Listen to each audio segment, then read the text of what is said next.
So my paper is called A Choreographic Liaison, Collaborating with Stanley Kubrick on the Master Ball for Eyes Wide Shut. I am a choreographer, performer, and professor of contemporary dance and dance theatre.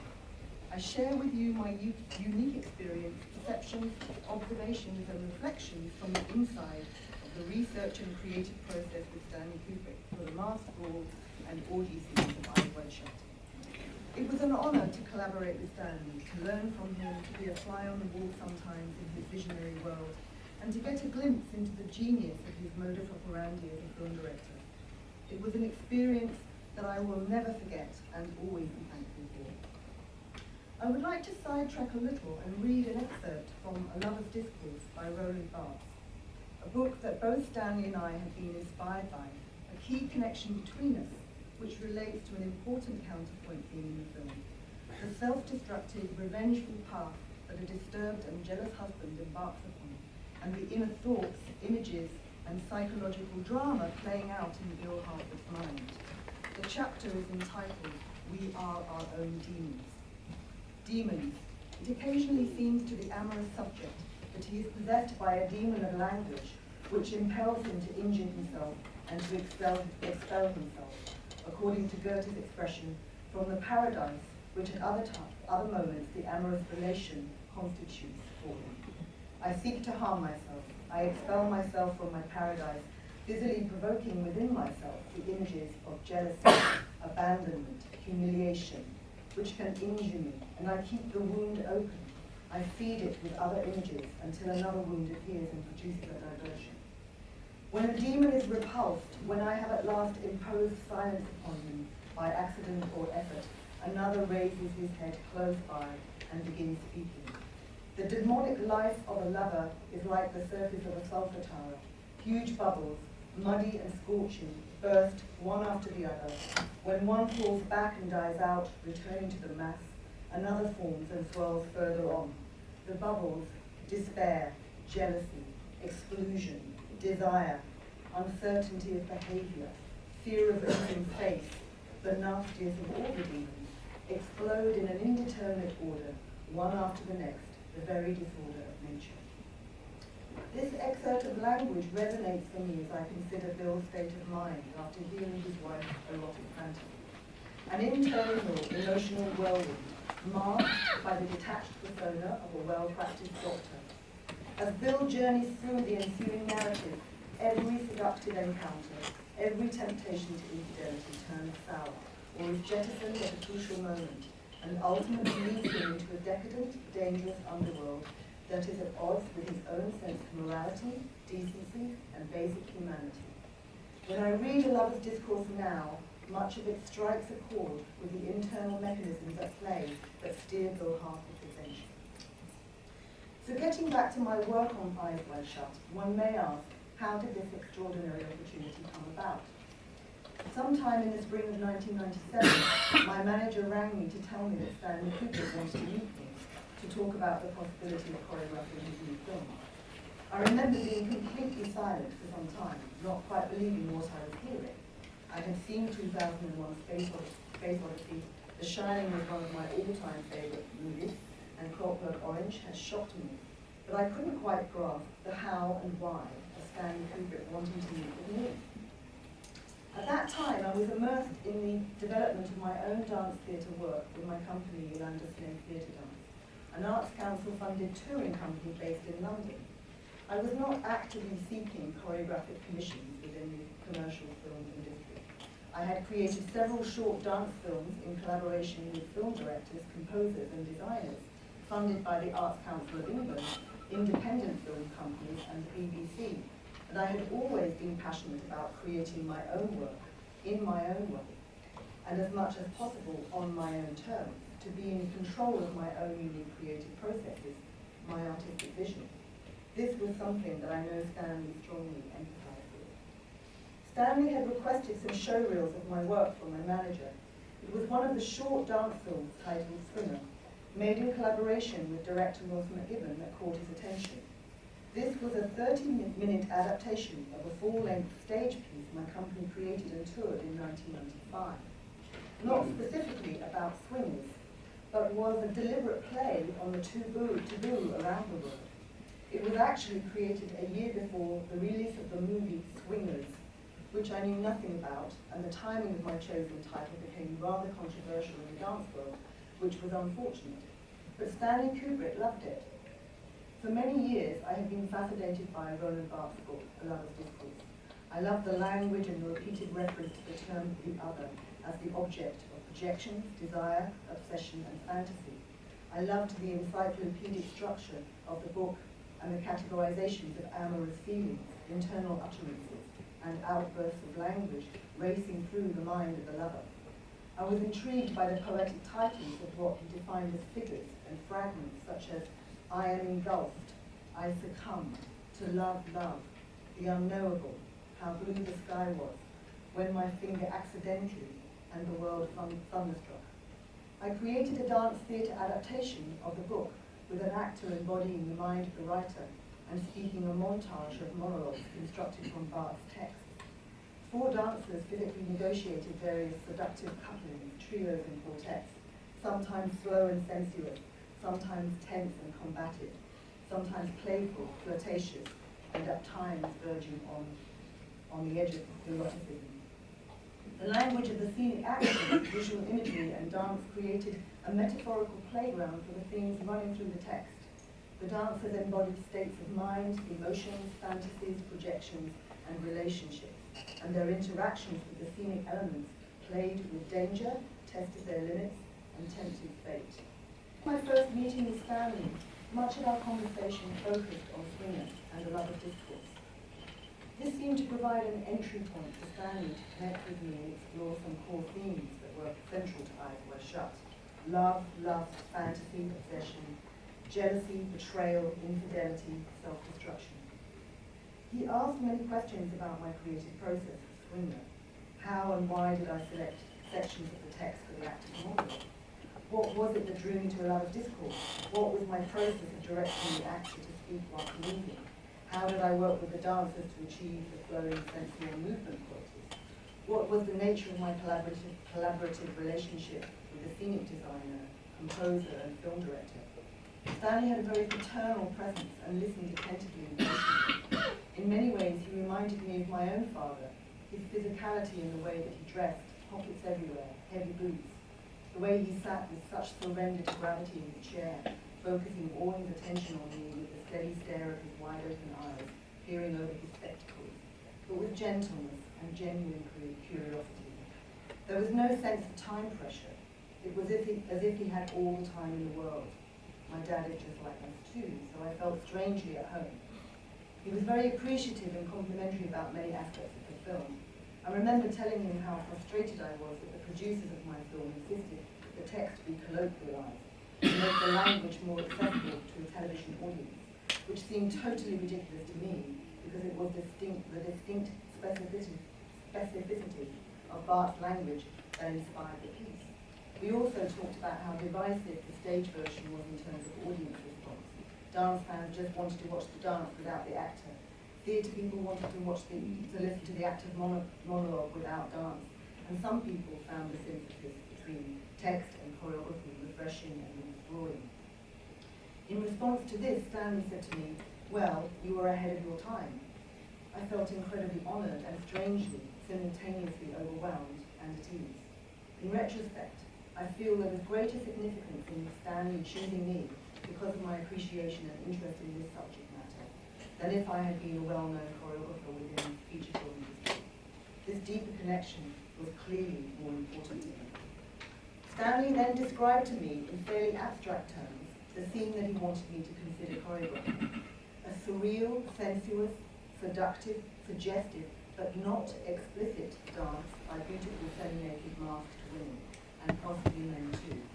This performance, or entertainment, was set in a secretive, exclusive men's society in a lavish home of a very wealthy important man, such as a politician.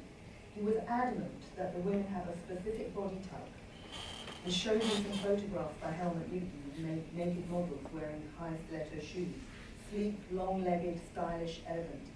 The men should have the classic, muscular, perfectly proportioned bodies, as depicted in the famous image of the Vitruvian Man by Leonardo da Vinci. He showed me an image of the ideal woman's body type on his computer screen and pointed out to me what was so essential: the line of the shoulders, the shape, size and proportion of the breasts, the length of the legs, the leanness of limbs, the relationship between the size of the hips and the bust. We spent considerable time discussing the details of these women, and he asked me if I could find dancers who would meet this essential image.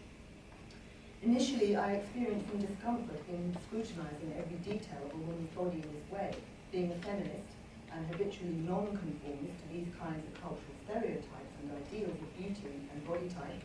By contrast, in Schnitzler's novel, Dream Story, the women at the masked ball are described as sensuous to slender figures, from budding figures to figures in full bloom, suggesting a more diverse range of body types and ages. So this selectivity was clearly a development of Stanley's choice. In retrospect, once I had become more familiar with the script and the core themes of Eyes Wide Shut, there was something about the language of that conversation with Stanley, the obsession with these exclusive images of women, the descriptive details of body parts, as well as core themes and moments in the film that harked back to the language of a love's discourse. Alice revealing her naked body in the opening of the film, distinctly establishing this very particular beautiful body, and all the women Bill is tempted by having a similar body type to Alice.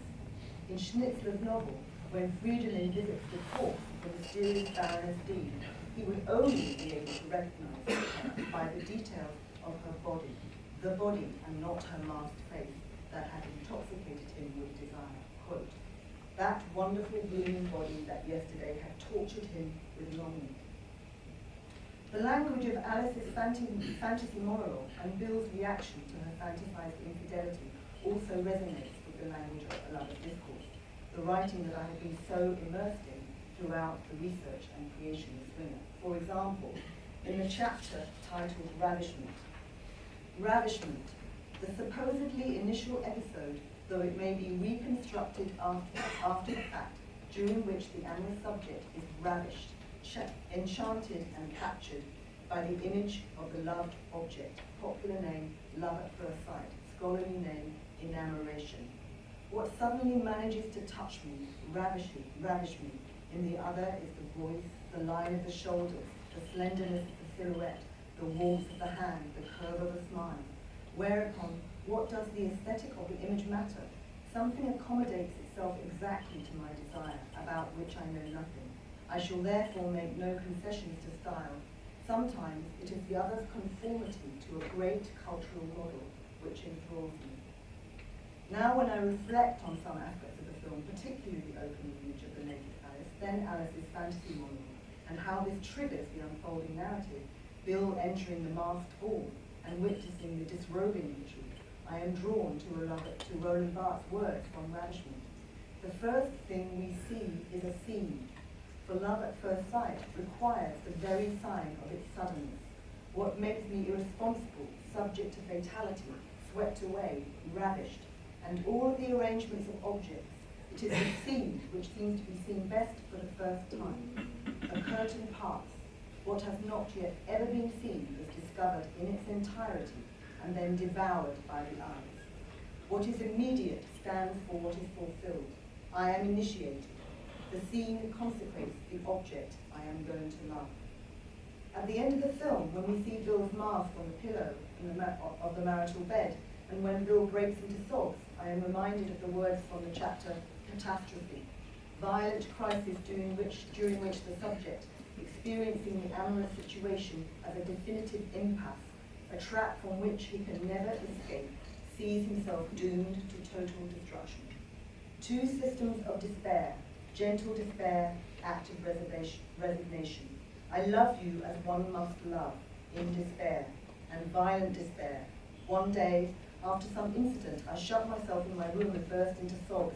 I am carried away by a powerful tide, asphyxiated with pain. My whole body stiffens and convulses. I see, in a sharp, cold flash, the destruction to which I am doomed. So now, this is now really more of an account of the process of working with Stanley. So after our initial talk, Stanley led me into a room to sit and read the script, but he only let me, but only to the end of the masked ball scene. I wasn't allowed to read any further. He gave me a copy of Schnitzler's dream story to take home and read. Having accepted the proposition, negotiated the contract, and postponed an upcoming production, the search for performers began. The search for performers for the so-called orgy scene began. Stanley had asked me about some of the dancers in Swinger, the beautiful blonde Jazir Bangor that we just saw, in particular, who might fit the bill. Several auditions for dancers in London were held. I led groups of applicants through some sensual movement processes and videoed individuals dancing, but most importantly, all were photographed topless and wearing only panties or briefs from every angle. But these auditions produced no dancers with the ideal body shape for Stanley's vision. We moved on to auditioning models, striptease artists, and pin-up girls, coachloads of them from all over the country. It soon became clear to me that Stanley was more concerned about the perfect body type than finding bodies with any movement skill or artistic quality. Auditions became nearly a cold, impersonal, uncreative matter of photographing models from every angle, and so many whose breasts were too large, whose contours were too curvaceous, the wrong skin colour, too short, or proportioned differently to the Helmut Newton ideal. I was frustrated, but at the same time strangely fascinated by this level of obsession and perfectionism, to select only the most ideal bodies, even though the process did not align with my own values around body politics and attitudes towards women. And when we found them, how was I going to work with them if they had no dance training or movement abilities? Selecting the men, however, was much easier.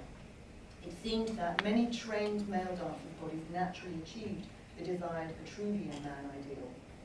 When I watch the film now with so much distance from the process, I can see his vision more objectively, putting my own value system aside. When women of one particular body type, skin colour, and age range are assembled en masse, stripped naked, and masked with fantasy identities, they somehow become totally depersonalised, even dehumanised. They suggest some kind of select rare breed or some other species altogether. They appear to me like a surreal menagerie of exotic creatures, an immaculately groomed collection of hand-picked clones.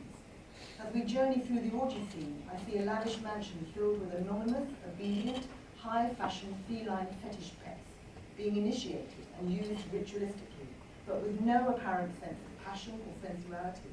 It is like a surreal, erotic vision from a dream, and taken to a far greater extreme than in the Schnitzler's dream story. Eventually, Stanley selected a group of beautiful women and some perfectly proportioned male dancers, a mixture of young white people with movement skills ranging from merely striking a still pose for a camera to contemporary dance and ballet. I remember working initially with the women for long hours in the studio, beginning with stretching and movement training, trying various approaches to moving with surreal and seductive qualities. Abigail Good was a joy to work with. She came with an abundance of enthusiasm and willingness to try absolutely anything. She was also a naturally beautiful mover and had an elegant fluidity and suppleness. Some of the models were more resistant and less motivated. They were not used to so much physical work. Their muscles ached and they were worried about getting injured and how that might impact their ability to work as models. One very young woman was at times extremely uncooperative, rude and disrespectful, refusing to do things and repeatedly telling me to fuck off. It was at times quite a struggle. Later the male dancers joined us, and I had requested various pieces of prototype furniture to work with in the studio, items that might exist in the rooms of a mansion where the scene would take place. Sofas, armchairs, a table, a bed. Over several weeks we created many short vignettes on and around the furniture, with all the models wearing only G-strings, half masks and high heels, and the men wearing only half masks and jockstraps.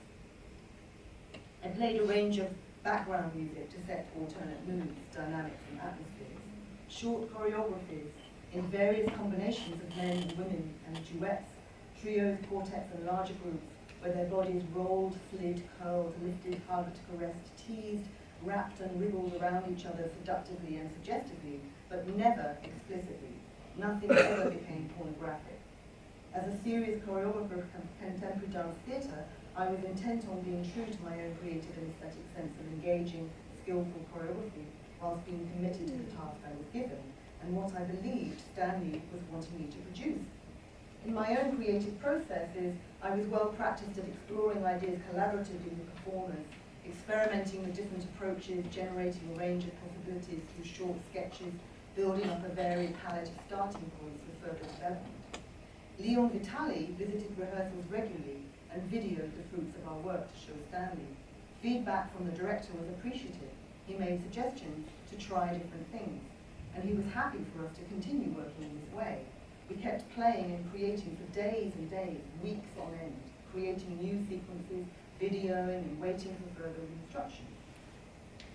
21 years later, it's hard to remember the exact order of events, but one day Stanley called me in to see him, and we talked about how things were going. He then presented a new task for me to work on, shifting away from the seductive dances, the masked ballroom scene and the disrobing ceremony. I was to explore ceremonial formations and sequences of movement, gestures and action to create a ritualistic disrobing of the women. This was an exciting proposition for me, as I've always been fascinated by religious ceremonies and rituals, and the striking costumes and headdresses worn by religious or spiritual figures, nuns, priests, gods, deities and so forth. Indeed, versions of these images had featured in my dance theatre work going back to the mid-80s. So with the models fashioned in long black hooded robes, and one of my company dancers, Russell Trigg, playing the master of ceremonies, we began to create rituals in a range of formations, processions, lines, circles, perambulations, bows, choreographing various ways to ceremonially disrobe. I played haunting music to set the scene, religious choral music, Gregorian chants, church organ music, and various contemporary composers that I liked, including Jocelyn Pook. One incredible piece by Jocelyn that I loved, Backward Priests, seemed to create a surreal, haunting, otherworldly atmosphere.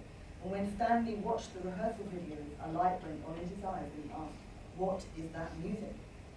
It was not long before Stanley called Jocelyn to meet him to discuss composing music for the masked ball. During this time, Stanley had also invited me to visit locations for the mansion, including Elvedon Hall, where the scene was eventually shot. One day he called me in to look at a selection of Venetian masks that had arrived from Italy.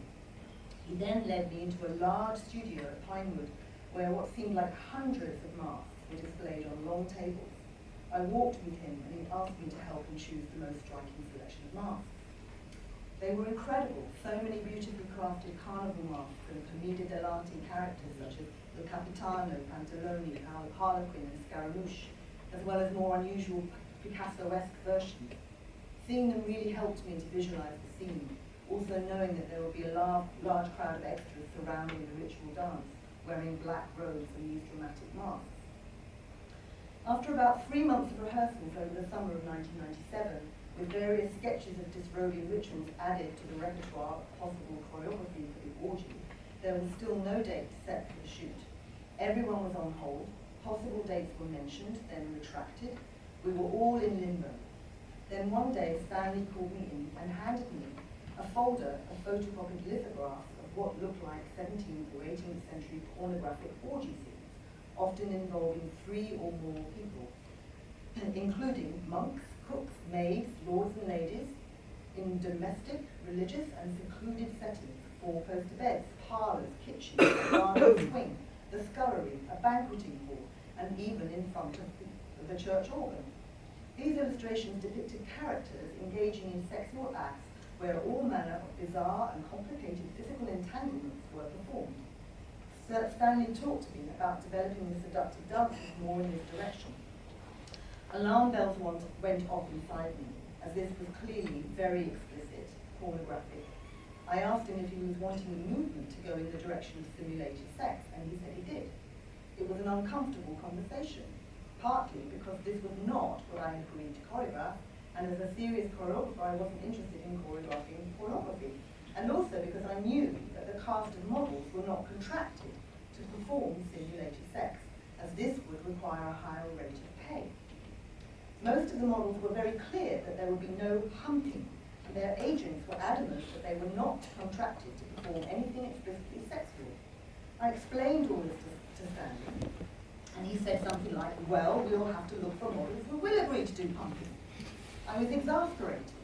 3 months training models to move in choreographing sketches, and Stanley is now wanting the orgy to be a full-out simulated sex orgy. It also did cross my mind that perhaps there was some psychological manipulation going on. Perhaps all this time I was being buttered up in the hope that I and the models might venture out of our comfort zones. Perhaps the work so far was just a warm-up in his mind, also providing a little seductive entertainment in the meantime. I will never know.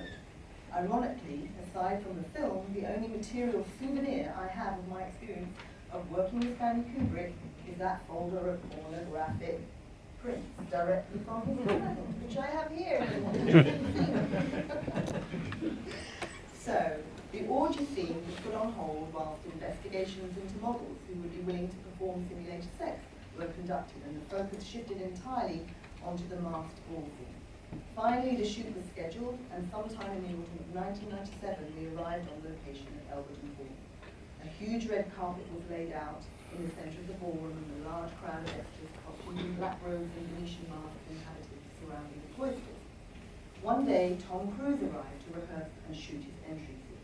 I was with the group of very excited models in an upstairs room getting ready when his helicopter landed on the lawn, and the women rushed to the windows and leaned out, waving and screaming, "Tom, Tom." He looked up, smiling charmingly, and waved. I kept my distance, not feeling comfortable merging with this glamorous gaggle of young beauties. Later that day, I met Tom in person for the first time. It was an amusing and kind of deep encounter. He was on set for the shoot of the entrance to the ballroom. I was sitting at the monitor in the hallway. Tom was standing some distance away at the entrance and with his mask off, waiting for the next take. He looked over in my direction and waved. I turned around to look behind me, wondering who he was waving at. He waved again. I turned around again, thinking maybe Nicole Kidman had arrived.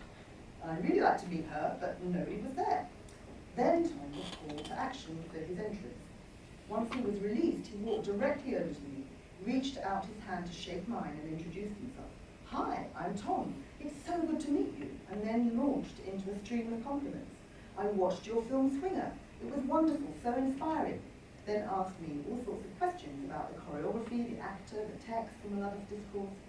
I was pretty taken aback, stunned actually, and probably turned bright red. All I could think of saying was, "Thank you so much, Tom. I really like your films too." But in that exchange, I learned for the first time that Tom Cruise had watched Swinger too, that Stanley must have given it to him to watch, and that perhaps it had informed the development of Tom's character. And I sat thinking about that for quite some time during the shooting, and also later while sitting at the monitor with Stanley and Tom, watching the playback of each take, listening in on their conversation. Stanley had decided on a circular formation for the ritual choreography, and there were long hours of rehearsal where the choreography was developed in relation to the music and the mapping of the camera movements, angles, wide shots, and close-ups. The choreography of the ritual is highly distilled from the ideas explored in the studio. It seems very simple, it looks easy, and not something that would necessarily have needed a choreographer of contemporary dance to create. But in reality, hours of rehearsal were spent with the models to achieve the perfection of body position, smooth timing and control to kneel down, fold forward, unfold, stand, raise arms to disrobe, all in perfect unison. The movement was not set to any recognizable beat, fixed speed, or countable timing, other than a few key initiators when the master of ceremonies pounded his staff on the ground. The timing had to be embodied and felt in real time by the women. I was so grateful to have Russell Trigg working with me in that role, having collaborated with me as a dancer for several years. Russell could often read my mind. His quiet, patient, and dedicated presence were very supportive. And as I watch the ritual scene now, his even-paced, perfectly timed, elegant revolutions whilst controlling the swing of the incense burner clearly provide a securely anchored center for the timing, the hub of the wheel. For me, the most interesting and demanding development of the choreography took place on set, in collaboration with Stanley and the crew. We had arrived with a basic structure and sequence of movements mapped out, but I was to discover that the extent of the essential choreography was far more complex than the movements of the performers alone, and involved intricately detailed timings where many elements needed to be perfectly synchronized at specific moments in relation to the tracking speed and trajectory of the camera and the walking pace of the cameraman. These included the revolutions of the master of ceremonies, the swing of his incense burner, and the amount and direction of the smoke wafting out of it, and also the position of the blindfolded organist at the far end of the hall, in relation to the circle of women. Getting the unpredictable movement of smoke perfect took forever. This complexity of multiple elements coinciding in split-second moments is reminiscent of the choreographic process in Swinger, where fast-moving bodies and the swing of the pendulum almost colliding with dancers and objects were the core elements. But perhaps Stanley had foreseen this, and only here did I understand what role choreography played in his filmmaking. Indeed, filmmaking has its own internal choreographic mechanisms. The timing, speed, focus and direction of the camera movement and physical action of the cameraman in relation to the movement of performers, objects and unpredictable elements such as smoke, fire, weather. This was fascinating to me, and Stanley's uncompromising perfectionism was something I had never experienced either before nor since, as we shot take after take after take until all elements were synchronized in each and every moment exactly as he wanted, however long it took. During these shoots, I would be sitting with Stanley offset in the hallway or in a cloister ballroom, watching the monitor. We would replay the shoot and scrutinize it. Stanley would ask my opinion, point out details that still were not perfect, make suggestions and give me directions to instruct the performers to alter their timing, movement or spatial position. During this process, Stanley proposed to add a new section before the women stood up to pass a kiss around the circle, an element of the choreography that was created entirely on set. This passing kiss added a mysterious, secretive and strangely poetic detail within the decadent and seductive world of the film. My sense was that Stanley could only fully realize what he wanted to see, what the film needed within the grand scheme of things, once he was on shoot and able to give all his creative energy and attention in collaboration with his crew to the scene at hand and its relationship to the film's overall form and content. This was where the magic happened. This made complete sense to me, and I felt honored to be needed to assist him to achieve his vision. It was during these few weeks that I truly understood what my role as choreographer in Stanley's world, what that was in Stanley's world, and how I perceived the essential nature of my collaborative relationship with him. Up until this point, I had experienced doubts and confusion. I had soon realized that this film was not an opportunity for me to contribute to choreography that really displayed my own choreographic vision or artistry.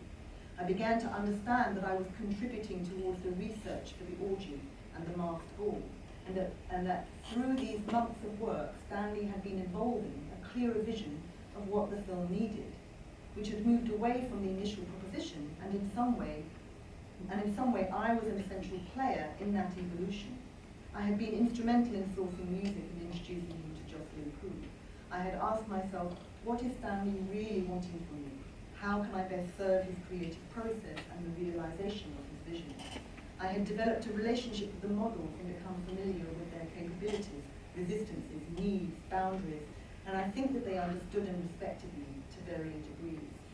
I had also become a vital spokesperson for them, what they would and could not do. As we worked on set, I realized how necessary this was for Stanley, as so much development of the finer details of the choreography evolved then and there with Stanley's feedback, requests and suggestions that were always communicated to the performers through me. I became a vital liaison throughout lengthy and repeated shoots, and several problems presented themselves that I had to communicate to Stanley. The models spent so many hours on their knees, semi-naked on a hard, cold floor, that their knees became swollen and painful. We had to order bags of frozen peas to relieve the swelling. They were experiencing pain bending their knees and walking. There was enormous tension and claustrophobia on set at times. The crowds of extras were suffocating under the masks and robes, standing still, packed closely together for hours on end. On one occasion, one of them fainted and was taken away on a stretcher. There was a point, very late one night, after many hours of shooting the same sequence over and over, when I had to insist that we stop. The women needed to rest, otherwise their knees would be too injured to work the next day. I remember that one of the models became sick or injured and might not have been able to perform the next day. And Stanley and Leon teased me by suggesting that I should replace her, knowing full well my discomfort with the obsession with the perfect body type, and that I didn't fit the bill at all, being 5 foot 1 inches, short-legged, compact and muscular. I laughed and replied, "Not on your life." Stanley laughed and had a mischievous twinkle in his eyes. It was a moment filled with unspoken subtext that resonated between the three of us. It amused me greatly. On reflection, my experience of working on Eyes Wide Shut was essentially as a kind of choreographic liaison. It was also an extraordinary adventure, a metaphorical love affair with the making of a film by Stanley Kubrick, filled with all the drama, seduction, intensity, tension, agreements and disagreements that love affairs often have, and finally coming to an end with a sense of both gratitude and loss. So to end, I would like to read a short quote from the chapter titled "The Ghost Ship" from A Lover's Discourse that defined the ending of Swinger and which resonates with my own experience of ending my liaison with my eyes wide shut. How does a love end? Then it does end. To tell the truth, no one, except for the others, ever know anything about it. A kind of innocence conceals the end of this thing conceived, asserted, lived according to eternity. Whatever the loved being becomes, whether he vanishes or moves into the realm of friendship, in any case I never see him disappear. The love which is over and done with passes into another world, like a ship into outer space, lights no longer.